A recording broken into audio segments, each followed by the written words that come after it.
সৰ্পদংশন এটা খুবেই স্পৰ্শকাতৰ বিষয় আৰু এইটো বিষয় খুব আমাৰ আলোচনা বা সজাগতা বা গৱেষণা সাধাৰণতে নহয়। চ' সেইকাৰণে আপোনাৰ ধৰক তেওঁলোকে ইয়াত এইটো ভলুকাগুৰি গাঁৱত যিখিনি আপোনাৰ অৰ্গেনাইজ কৰিলে সেইকাৰণে তেওঁলোকক ধন্যবাদ জ্ঞাপন কৰিছোঁ। আৰু এতিয়ালৈকে আমি প্ৰায় ২৬৮০ তেনেকুৱা ৰোগীক আমি চিকিৎসা প্ৰদান কৰিছোঁ ডিমৌ হস্পিটেলত। চ' তাৰে ভিতৰত আমি দেখিছোঁ যে মাত্ৰ এজনৰ মৃত্যু হৈছে, তাকো ২০২০ চনত। পৌৰাণিক কালৰ পৰাই এইটো উপস্থাপন কৰা হৈছে যে সাপ এটা কাল, সাপ দেখিলেই মাৰিব লাগে। আৰু আপোনাৰ বিভিন্ন আপোনাৰ শিক্ষিত সমাজো এনেকুৱা ধৰণৰ আছে যে আমি বুজাব গ'লেও কয় সাপ মানে কাল, মাৰিব লাগে, দেখিব লাগে, দেখিলে মাৰিব লাগে। কিন্তু একচুৱেলি তেনেকুৱা ধৰণৰ কথা নহয়। এইটো অলৰেডি আমি আমাৰ বক্তব্যত আমি ৰাখিছোঁ যে সাপ আৰু মানুহৰ এটা সংঘাত। আৰু যেনেকে হাতী মানুহৰ সংঘাত, বাঘ মানুহৰ সংঘাত বা আপোনাৰ ধৰক কুকুৰ মানুহৰ সংঘাত, ঠিক তেনেদৰে সাপ আৰু মানুহৰ এটা সংঘাত। আৰু এইটো কোনো কাল নহয়, এইটো সংঘাতবোৰ আমি বাধা দিব পাৰোঁ। আৰু কেনেবাকৈ যদি সংঘাতো হয় তাৰ সম্পূৰ্ণ চিকিৎসা আছে।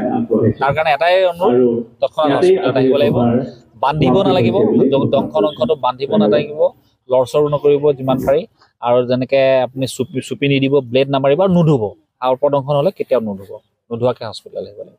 সৰ্পদংশন এটা খুবেই স্পৰ্শকাতৰ বিষয় আৰু এইটো বিষয় খুব আমাৰ আলোচনা বা সজাগতা বা গৱেষণা সাধাৰণতে নহয়।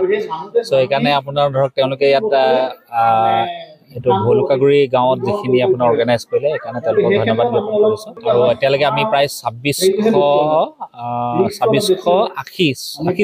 তেনেকুৱা ৰোগীক আমি চিকিৎসা প্ৰদান কৰিছোঁ ডিমৌ হস্পিটেলত।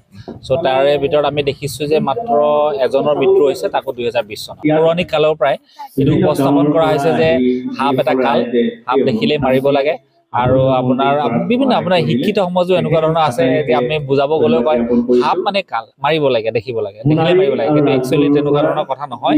এইটো অলৰেডি আমি আমাৰ বক্তব্যত আমি ৰাখিছোঁ যে সাপ আৰু মানুহৰ এটা সংঘাত। আৰু যেনেকে হাতী মানুহৰ সংঘাত, বাঘ মানুহৰ সংঘাত বা আপোনাৰ ধৰক কুকুৰ মানুহৰ সংঘাত, ঠিক তেনেদৰে সাপ আৰু মানুহৰ এটা সংঘাত। আৰু এইটো কোনো কাল নহয়, এইটো সংঘাতবোৰ আমি বাধা দিব পাৰোঁ। আৰু কেনেবাকৈ যদি সংঘাতো হয় তাৰ সম্পূৰ্ণ চিকিৎসা আছে। তাৰ কাৰণে এটাই অনুৰোধ, তৎক্ষণাত হস্পিটেলত আহিব লাগিব, বান্ধিব নালাগিব, দংশন অংশটো বান্ধিব নালাগিব, লৰচৰো নকৰিব যিমান পাৰি। আৰু যেনেকে আপুনি চুপি নিদিব, ব্লেড নামাৰিব আৰু নুধুব। সৰ্পদংশন হ'লে কেতিয়াও নুধুব, নোধোৱাকৈ হস্পিটেলত আহিব লাগিব। সৰ্পদংশন এটা খুবেই স্পৰ্শকাতৰ বিষয় আৰু এইটো বিষয় খুব আমাৰ আলোচনা বা সজাগতা বা গৱেষণা সাধাৰণতে নহয়। চ' সেইকাৰণে আপোনাৰ ধৰক তেওঁলোকে ইয়াত এইটো ভলুকাগুৰি গাঁৱত যিখিনি আপোনাৰ অৰ্গেনাইজ কৰিলে সেইকাৰণে তেওঁলোকক ধন্যবাদ জ্ঞাপন কৰিছোঁ। আৰু এতিয়ালৈকে আমি প্ৰায় ২৬৮০ তেনেকুৱা ৰোগীক আমি চিকিৎসা প্ৰদান কৰিছোঁ ডিমৌ হস্পিটেলত। চ' তাৰে ভিতৰত আমি দেখিছোঁ যে মাত্ৰ এজনৰ মৃত্যু হৈছে, তাকো ২০২০ চনত। পৌৰাণিক কালৰ পৰাই এইটো উপস্থাপন কৰা হৈছে যে সাপ এটা কাল, সাপ দেখিলেই মাৰিব লাগে। আৰু আপোনাৰ বিভিন্ন আপোনাৰ শিক্ষিত সমাজো এনেকুৱা ধৰণৰ আছে যে আমি বুজাব গ'লেও কয় সাপ মানে কাল, মাৰিব লাগে, দেখিব লাগে, দেখিলে মাৰিব লাগে। কিন্তু একচুৱেলি তেনেকুৱা ধৰণৰ কথা নহয়।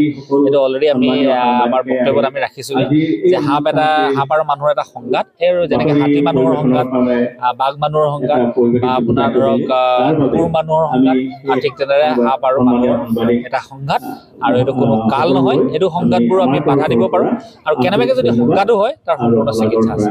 তাৰ কাৰণে এটাই অনুৰোধ, তৎক্ষণাত হস্পিটেলত আহিব লাগিব, বান্ধিব নালাগিব, দংশন অংশটো বান্ধিব নালাগিব, লৰচৰো নকৰিব যিমান পাৰি। আৰু যেনেকে আপুনি চুপি নিদিব, ব্লেড নামাৰিব আৰু নুধুব।